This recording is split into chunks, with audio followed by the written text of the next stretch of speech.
Radhe friends, welcome back. आप सब कैसे हैं? स्वागत है आपका पिंकेश हिंदी एकेडमी में। आशा करती हूँ आप सब स्वस्थ होंगे, मस्त होंगे और अपनी पढ़ाई बहुत मन लगाकर पढ़ रहे होंगे। आज हम पढ़ेंगे रामचंद्र शुक्ल जी का हिंदी साहित्य का इतिहास, जिसका हम कर रहे हैं आदिकाल। आदिकाल का हमने पहला और दूसरा प्रकरण कंप्लीट कर लिया। आज हम उसका तीसरा प्रकरण शुरू करेंगे। तो चलिए हम लोग स्टार्ट करते हैं अपना पढ़ना।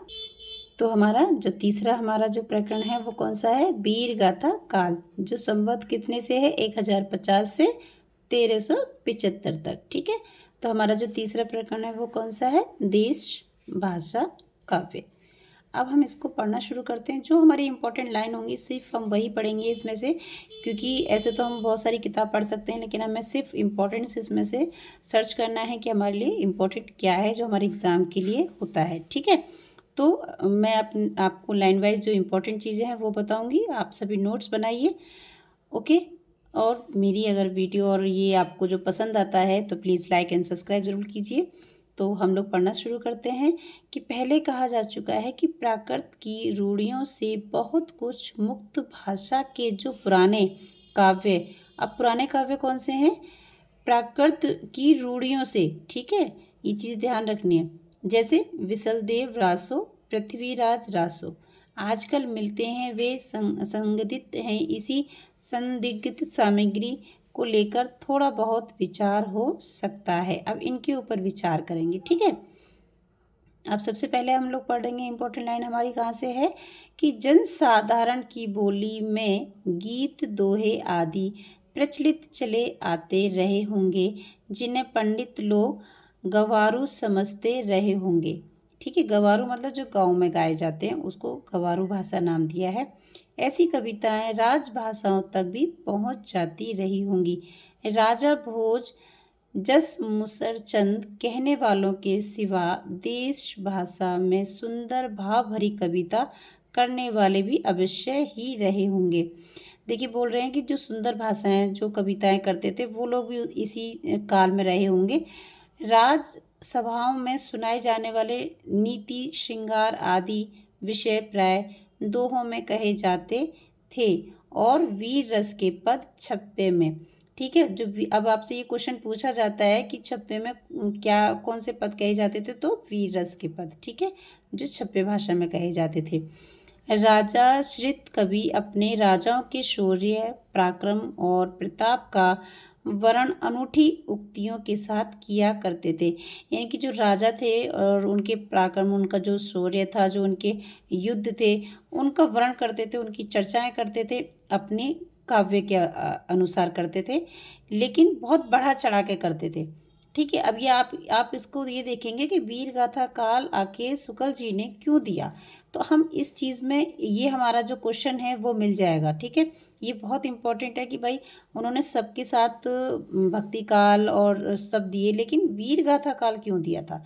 तो वीर गाथा काल हमारे इसी चैप्टर में, हमारे इसी प्रकरण में इसका आंसर मिलेगा। ठीक है, फिर है और अपनी विरोलसा भरी कविताओं से वीरों का उत्साहित किया करते थे। ऐसे राजाश्रित कवियों की रचनाओं से रक्षित रहने का अधिक सुविधा था।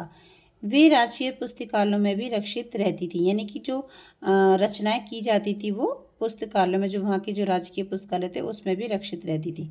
ठीक है, अब हम जो पढ़ेंगे इम्पोर्टेंट लाइन, अब हमें पढ़नी है कि इसी रक्षित परंपरा की सामग्री हमारे हिंदी साहित्य के प्रारंभिक काल में मिलती है। इसी से यह काल वीर गाथा काल कहा गया है।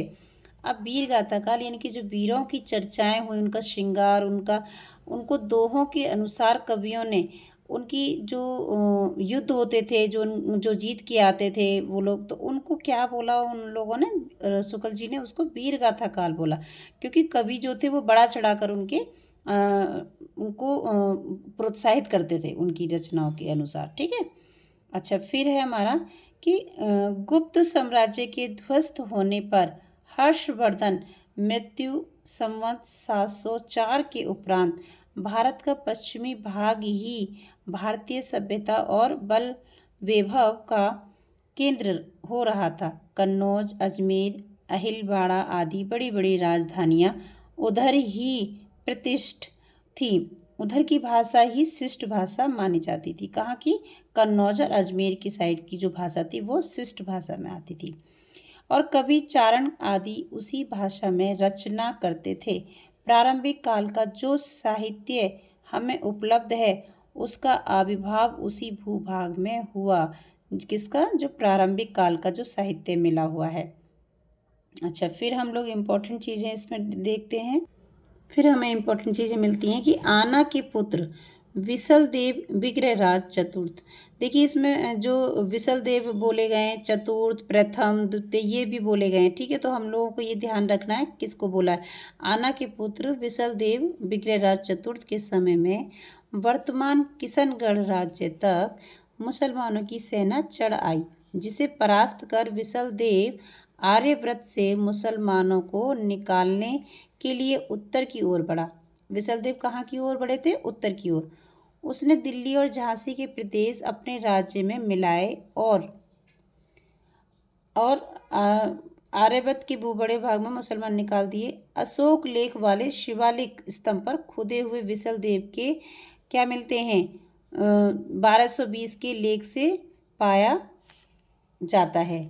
जो मुसलमानों ने ये जो निकाल दिए थे, मुसलमानों को निकाला था, इसके बाद जो उल्लेख मिलते हैं दिल्ली में अशोक लेख वाले शिवालिक वाले, ठीक है, स्तंभ पर। अब हम लोग पढ़ते हैं इम्पोर्टेंट लाइन। सबसे प्रसिद्ध रणथंभौर के महाराज हमीर देव हुए। सबसे जो प्रसिद्ध थे, जो महाराज पृथ्वीराज चौहान का वंश परंपरा में थे, वे मुसलमानों से निरंतर लड़ते रहे और उन्होंने कई बार हराया था। किसको हराया था? मुसलमानों को।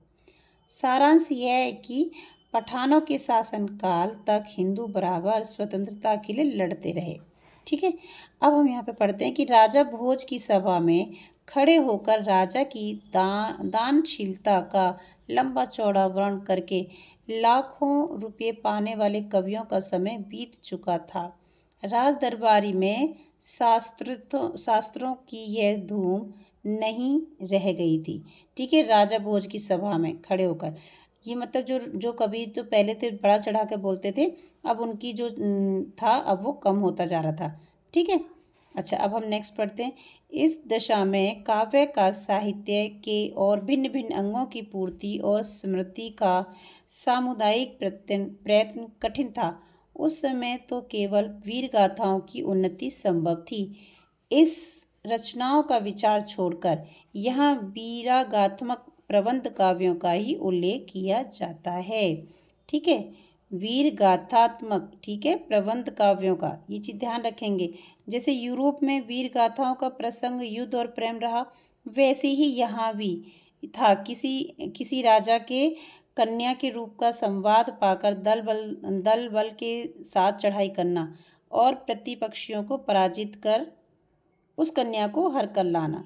अच्छा देखो, इसमें एक चीज़, ये चीज़ ज़्यादा हमें इम्पोर्टेंट रखनी है कि वो लोग क्या करते थे, जो राजा होते थे, अगर किसी राजा की लड़की पसंद आ गई, कन्या पसंद आ गई, तो जो राजा को पसंद आती थी वो उसके लड़की के घर पे हमला कर दिया करते थे और वहाँ से वो जीत जाते थे। अब वहाँ से वो जीत गए तो उस लड़की को उठा के ले आते थे और अपने घर या तो शादी करके रखते थे या ऐसे ही रख लिया करते थे। तो वो जो कवि थे फिर इसको भी बढ़ा चढ़ा के करते थे, तो उसको वीरों में शामिल कर दिया।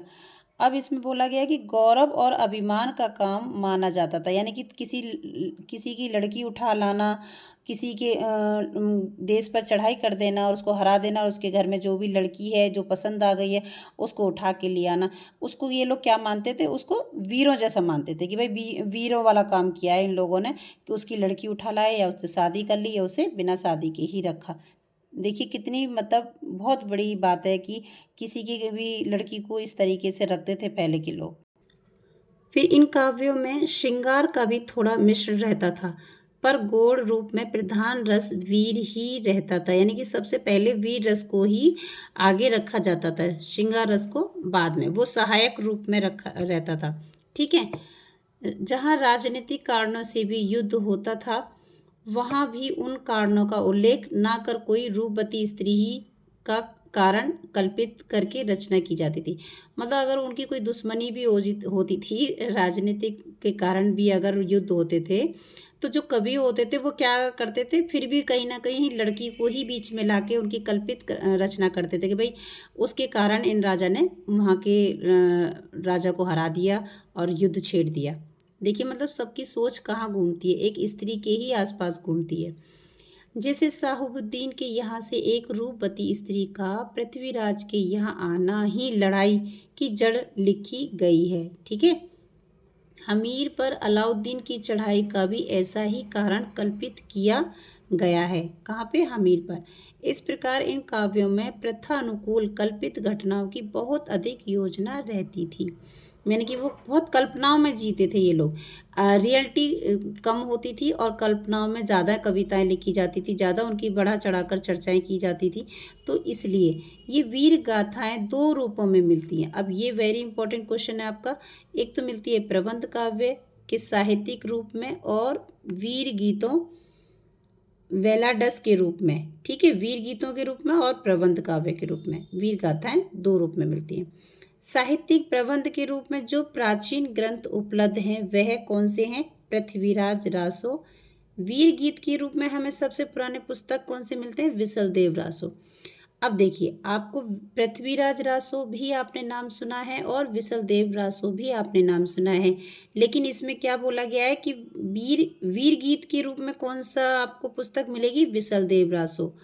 और जो प्राचीन ग्रंथ है, जो साहित्यिक है, वो कौन सा है? पृथ्वीराज रासो।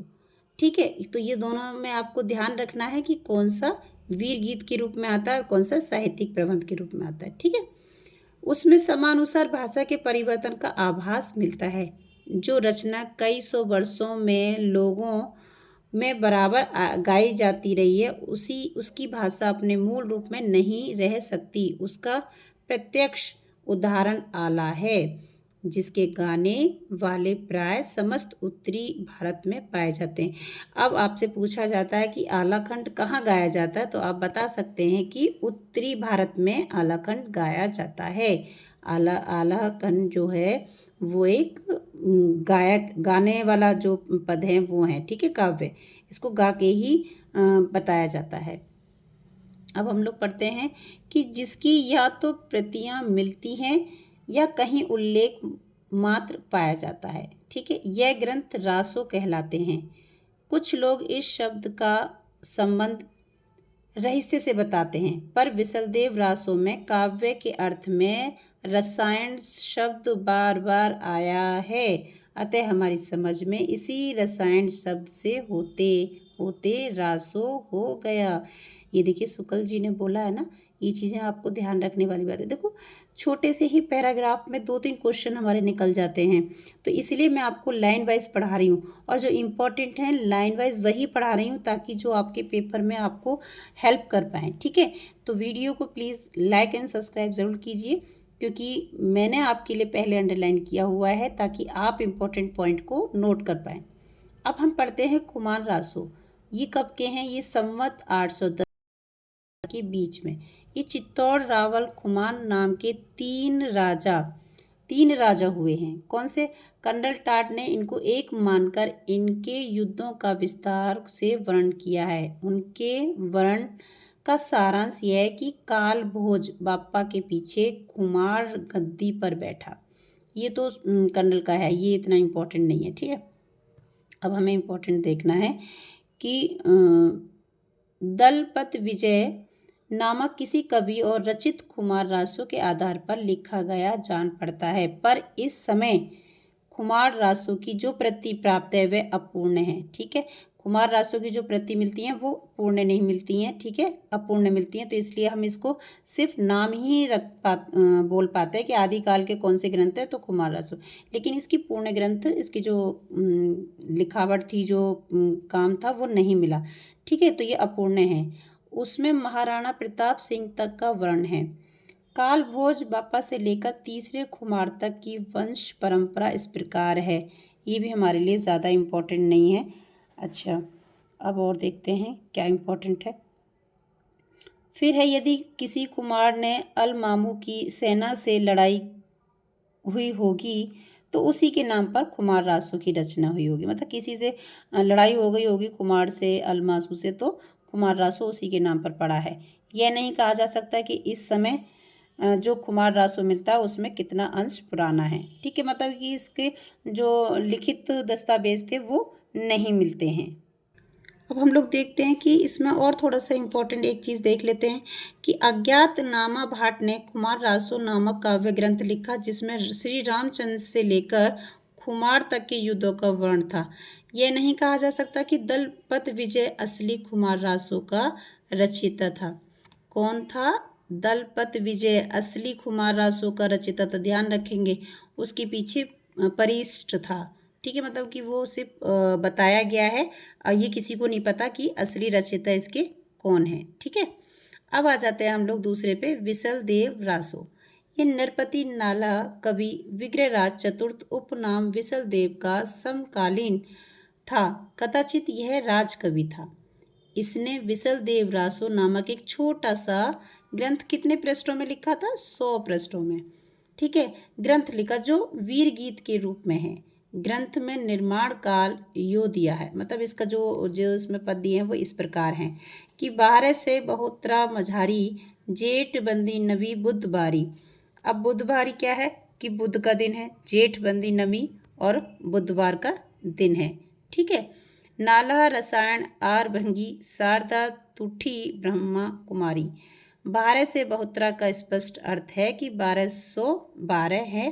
ठीक है, वो तो पता ही लग रहा है हमें। 12 से बहुत्रा, बहुत्तर शब्द का बहुत्तर द्वादशोत्तर का रूपांतर है, अतः 12 से बहुत्रा का अर्थ द्वादशोत्तर 12 से अर्थात 1212 होगा।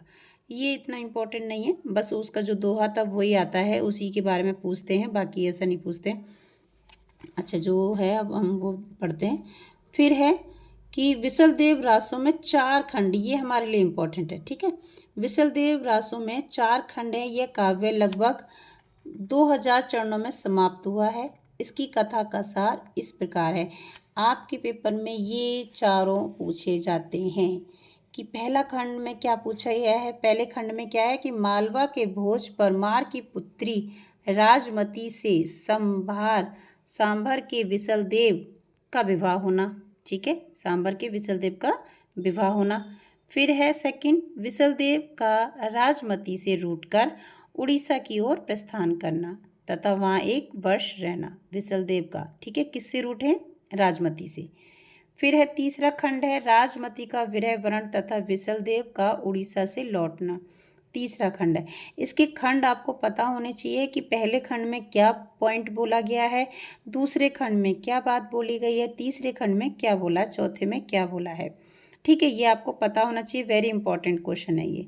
तो राजमती का विरह वर्ण तथा विसल देव का उड़ीसा से लौटना, ये तीसरे खंड में है। चौथे खंड में है भोज का अपनी पुत्री को अपने घर लिवा ले जाना तथा विसल देव का वहाँ जाकर राजमती को फिर से चित्तौड़ लाना। ये हमारे चारों खंड हैं जो आपको नोट करने हैं और आपको पता भी होना चाहिए। फिर हम लोग इम्पोर्टेंट चीज़ें पढ़ेंगे। अब हमने ये चारों पॉइंट पढ़ लिए ना, ये चारों हमारे लिए बहुत इंपॉर्टेंट है, ये चीज़ ध्यान रखिए। और कौन से प्रकरण में आ रहे हैं? तीसरे में आ रहे हैं।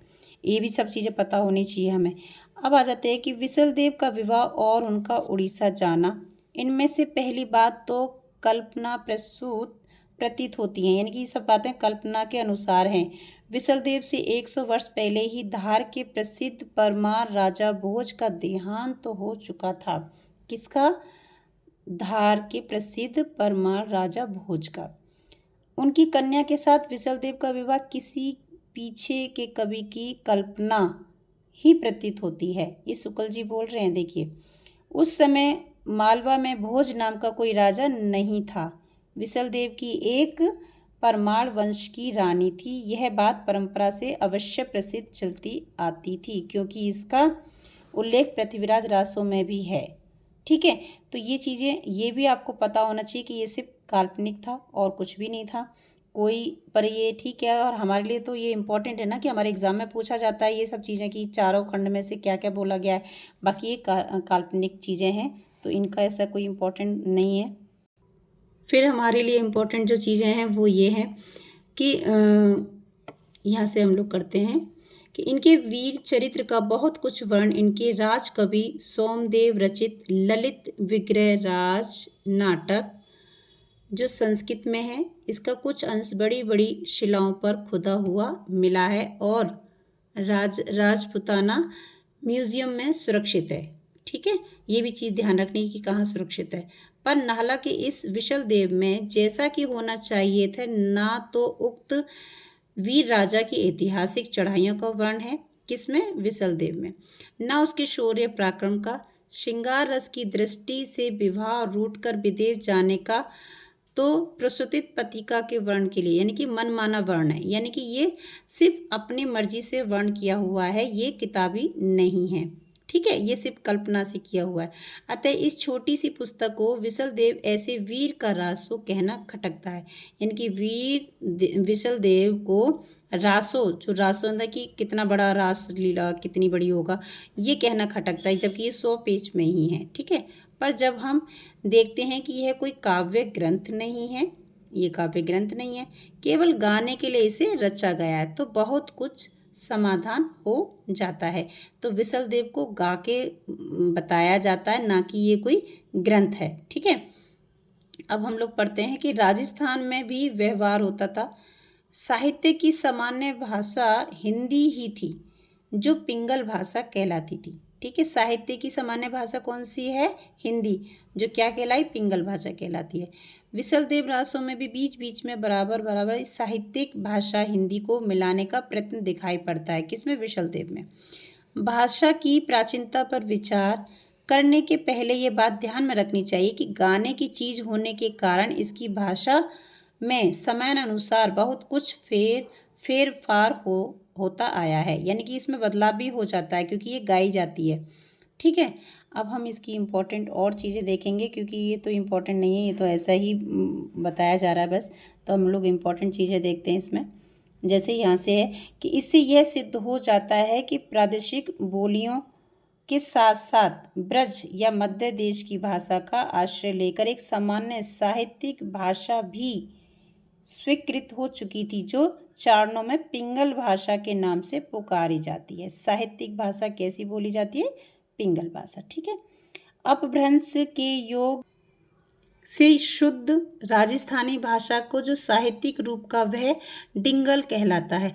अपभ्रंश और राजस्थानी मिलकर कौन सी भाषा बनी, डिंगल कहलाई। ठीक है, हिंदी साहित्य के इतिहास में केवल पिंगल भाषा में लिखे हुए ग्रंथों का ही विचार कर सकते हैं, यानी कि जो हमारे साहित्यिक लिखे गए वो पिंगल भाषा में लिखे गए हैं।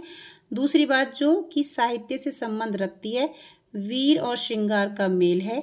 इस ग्रंथ में श्रृंगार की ही प्रधानता है, वीर रस कंचित आभास मात्र है, वीर रस जरा सा है इसमें। संयोग और वियोग के गीत ही कवि ने गाए हैं। अब ये विशल देव के जो रासों के जो गीत हैं वो दे रखे हैं, तो वो हमारे लिए इतने इम्पोर्टेंट नहीं है, क्योंकि वो चीज़ें नहीं पूछी जाती हैं इतनी। ठीक है, अब आ जाता है हमारा चंद्रवदाई। इसका हमारा समय कौन सा है, चंद्रवदाई का 1225 से 1249 तक। यह हिंदी के प्रथम महाकवि माने जाते हैं, कौन, चंद्रवदाई। इनका पृथ्वीराज रासो हिंदी का प्रथम महाकाव्य है। ये वेरी इंपॉर्टेंट है, सभी को पता होगा, है ना। तो हम लोग सिर्फ इम्पोर्टेंट ही लाइन पढ़ रहे हैं भाई। अच्छा, फिर हम लोग पढ़ते हैं कि दिल्ली के अंतिम हिंदू सम्राट महाराजाओं पृथ्वीराज के सामंत और राजकवि प्रसिद्ध हैं। ये इतना इम्पोर्टेंट नहीं है। बाकी हम लोग जो इम्पोर्टेंट, इनके पूर्वजों की भूमि पंजाब थी, जहाँ लाहौर में इनका जन्म हुआ। कहाँ हुआ था, लाहौर में। इनका और महाराज पृथ्वीराज का जन्म एक ही दिन हुआ था। ठीक है, कौन, किसका बोल रहे हैं ये, रासों के अनुसार जो भट्ट जाति के जगात नामक ठीक है गोत्र थे, इनके पूर्वजों की भूमि थी। ठीक है, अब ये चीज़ें आप ध्यान से देखेंगे इसको, कि इन दोनों का जन्म एक साथ ही हुआ था, दोनों ने एक ही दिन ये संसार भी छोड़ा था। यह महाराज पृथ्वीराज के राजकवि ही नहीं, उनके सखा और सामंत भी थे, तथा षड्भाषा, व्याकरण, काव्य, साहित्य, छंद, शास्त्र, ज्योतिष, पुराण, नाटक आदि अनेक विद्याओं में पारंगत थे। ठीक है, इतनी सारी चीज़ें उनको नॉलेज थी, देखो कितनी सारी नॉलेज थी। इन्हें जालंधरी देवी का इष्ट था। इसकी कृपा से ये अदिष्ट काव्य भी कर सकते थे। इनका जीवन पृथ्वीराज जीवन के साथ ऐसा मिला जुला था कि अलग नहीं किया जा सकता। युद्ध में, आखेट में, सभा में, यात्रा में सदा महाराज के साथ रहते थे और जो जहाँ जो बातें होती थी सब में सम्मिलित रहते थे। ठीक है। पृथ्वीराज रासो 2500 पृष्ठों का बहुत बड़ा ग्रंथ है। ये भी आपको पता रहना चाहिए कि कितने पृष्ठों का है। 2500 पृष्ठों का है। इसमें 59 समय सर्ग या अध्याय हैं। प्राचीन समय में प्रचलित प्राय सभी छंदों का व्यवहार हुआ है। मुख्य छंद है कवित। इसका मुख्य छंद कौन सा है? कवित। छप्पे, दूहा, तोमर, त्रोटक, गाहा और आर्या जैसे कादम्बरी के संबंध में प्रसिद्ध है। ये इतने सारे हमें इनके नाम पता होना चाहिए कि छप्पे है, दूहा है, तोमर है, त्रुटक है, गाहा है, आर्य है। ठीक है। तो ये हमारा जो ग्रंथ है ये कितने पेजों में है? 2500 पृष्ठों में है। और इसमें सर्ग कितने हैं? 69। ठीक है। इसमें सर्ग कितने दिए गए हैं? 69। सर्ग का मतलब समय, अध्याय। ठीक है। ये चीज़ें आपको ध्यान रखनी है कि भाई 2500 पृष्ठों का है, 69 इसमें सर्ग दिए गए हैं और इसके जो मुख्य छंद हैं वो कवित, छप्पे, दूहा, तोमर, टोटक, गाहा, आर्या। ये आपको इतना चंद्रबदाई के बारे में पता होना चाहिए। फिर आपको दिया है कि पिछली भाग बाण के पुत्र ने पूरा किया, जैसे वैसे ही रासो के पिछले भाग का भी चंद के पुत्र जल्हड़ द्वारा पूर्ण किया गया। ठीक है। अब ये चीज़ देखो, रासो के पिछले भाग का भी चंद ने किसने करा था? जल्हड़ ने पूरा किया था। ठीक है। किया जाना कहा जाता है। रासो के अनुसार जब शहाबुद्दीन गौरी पृथ्वीराज को कैद करके गजनी ले गया तब कुछ दिनों पीछे चंद भी वहीं गए। जाते समय कवि ने अपने पुत्र जल्लड़ के हाथ में रासो की पुस्तक देकर उसे पूर्ण करने का संकेत किया। अब आपसे ये क्वेश्चन भी बनता है कि भाई रासो पूरा किसने किया था? तो जल्लड़ ने पूरा किया था। ठीक है। अपने पुत्र जल्लड़ के हाथ में रासो को सौंपे जाने और उसके पूरे किए जाने का उल्लेख रासो में है। मिलता है कि पुस्तक जल्लड़ हल्त थे दे चली गज्जन नृपकाज रघुनाथ चरित हनुमंत कृत भूप भोज उदित्य जिमि पृथ्वीराज सुसस कवि चंद कृत चंद नंद उदित्य तिमि। ये देखिए, ये उनके बारे में कहा गया है। अब जो इसमें जो कहानी दी है वो पृथ्वीराज के बारे में और संयोगिता के बारे में और जो कमला थी उसके बारे में और जो 2 कन्याएं थी, एक सुंदरी थी, एक कमला थी, उसके बारे में इतनी सारी जो कहानी है वो थोड़ा सा हम पढ़ लेते हैं ताकि आपको समझ आए क्या कि पृथ्वीराज रासो में क्या इतना बड़ा जो महाकाव्य है ये क्यों है। पृथ्वीराज रासो में आबू के यज्ञ कुंड से 4 क्षत्रिय कुलों की उत्पत्ति तथा चौहानों के अजमेर में राजस्थान से लेकर पृथ्वीराज के पकड़े जाने तक का सविस्तार वर्ण है। ठीक है। पृथ्वीराज रासो में इस ग्रंथ के अनुसार पृथ्वीराज अजमेर के चौहान राजा सोमेश्वर के पुत्र और अर्णोराज के पुत्र थे। सोमेश्वर का विवाह दिल्ली के तुम्बर तोमर राजा अनंगपाल की कन्या से हुआ। अनंगपाल की 2 कन्याएं थी। किसकी 2 कन्याएं थी? अनंगपाल की। कौन सी? सुंदरी और कमला। दूसरी का विवाह कन्नौज के राजा विजयपाल के साथ हुआ था और संयोग से जयचंद राठौर की उत्पत्ति हुई। दूसरी कन्या कमला का विवाह अजमेर के चौहान सोमेश्वर के साथ हुआ, जिनके पुत्र पृथ्वीराज हुए थे। अनंगपाल ने अपने नाती पृथ्वीराज को गोद लिया, जिससे अजमेर और दिल्ली का राज एक हो गया। जयचंद को यह बात अच्छी न लगी। उसने एक दिन राजसूय यज्ञ करके जब राजाओं को यज्ञ के विभिन्न विभिन्न कार्य करने के लिए निमंत्रित किया और इस यज्ञ के साथ ही अपनी कन्या संयोगिता का स्वयंवर रचा। राजसूय यज्ञ में सब राजा आए पर पृथ्वीराज नहीं आए थे। देखिए, इसलिए मैंने आपको ये कहानी पढ़ी। ठीक है, ताकि आपको ये चीज़ें पता रहें। इस पर जयचंद ने चिढ़कर पृथ्वीराज की एक स्वर्ण मूर्ति द्वारपाल के रूप में द्वार पर रखवा दी। संयुक्ता का अनुराग पहले से ही पृथ्वीराज पर था, यानी कि वो उनको पसंद करती थी। अतः जब वे जयपाल लेकर रंगभूमि में आई तब उसने पृथ्वीराज की मूर्ति को ही माला पहना दी। यानी कि वो उन्होंने सोचा कि भाई ये पृथ्वीराज ही हैं, तो कोई जो स्वयंवर हुआ तो पृथ्वीराज को ही माला पहना दी। इस पर जयचंद ने उसे घर से निकालकर गंगा किनारे के महल में भेज दिया। इधर पृथ्वीराज के सामंतों ने आकर यज्ञ विध्वंस किया। फिर पृथ्वीराज ने चुपचाप आकर संयुक्ता से गांधर्व विवाह किया और अंत में वे उसे हर ले गए, यानी कि वहां से उठा ले गए। रास्ते में जयचंद की सेना से बहुत युद्ध हुआ, पर संयुक्ता को लेकर पृथ्वीराज कुशलतापूर्वक दिल्ली पहुंच गए। वहां भोग विलास में ही उनका समय बीतने लगा, राज्य की रक्षा का ध्यान ना रह गया। देखिए, अब आपको स्टोरी पता लगी तो आपको पता लग गया ना कि भाई ये हमारे इसमें जो पृथ्वीराज है उसमें किसकी कहानी है, तो संयुक्ता की कहानी है। ठीक है, ये भी चीज़ें आपको पता होनी चाहिए। बाकी इसमें जो इम्पोर्टेंट चीज़ें हैं वो और थोड़ी सी हैं। ठीक है, पृथ्वीराज में कि एकादश से पंचदह विक्रम जिस धर्म सुत प्रति है साख पृथ्वीराज को लस्युहो प्रिय गुण गुंत। इसमें भी 9 के गुप्त करने का अर्थ निकाला गया, पर कितने में से 9 कम करने से यह तीसरा शक बनता है।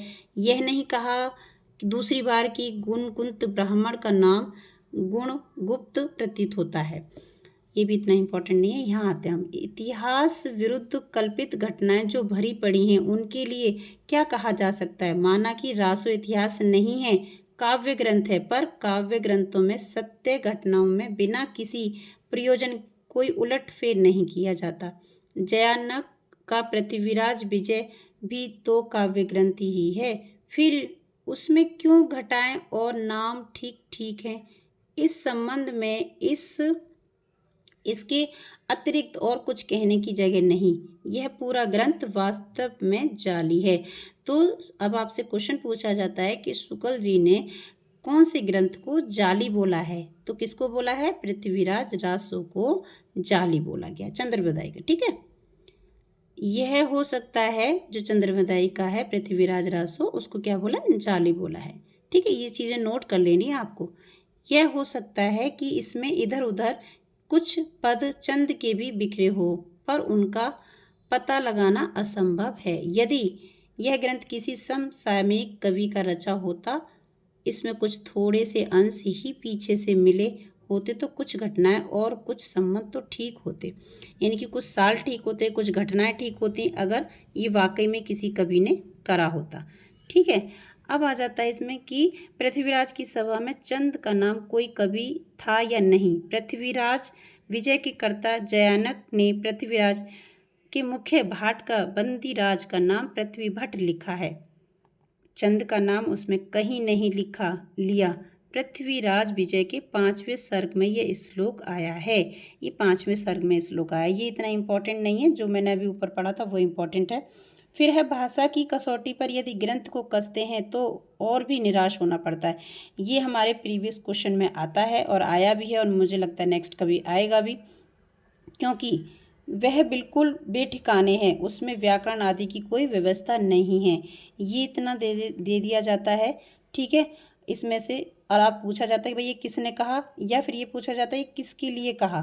ठीक है, तो ये शुक्ल जी ने बोला था, और किसके लिए बोला था, पृथ्वीराज के लिए। ठीक है, तो ये जाली बताया गया है, और इसकी जो व्याकरणिक भाषा है वो भी बेकार बताइए। ग्रंथ मतलब शब्द उसमें बढ़ा चढ़ा कर बोले गए। ठीक है, बेठिकाने, बिल्कुल बेठिकाने बोला है। ठीक है, अच्छा, फिर हम नेक्स्ट जो इम्पोर्टेंट लाइन है वो पढ़ते हैं। कुछ कुछ कवित्तियों छप्पियों की भाषा तो ठिकाने की है, पर त्रोटक आदि छोटे छंदों में तो कहीं कहीं अनुस्वारांत शब्दों की ऐसी मनमानी भरमार है, यानी कि फिर वही बोल रहे हैं कि बढ़ा चढ़ा कर बोला जाता है इसमें, जैसे कि संस्कृत प्राकृत की नकल की गई हो। कहीं कहीं तो भाषा आधुनिक सांचे में ढली सी दिखाई पड़ती है।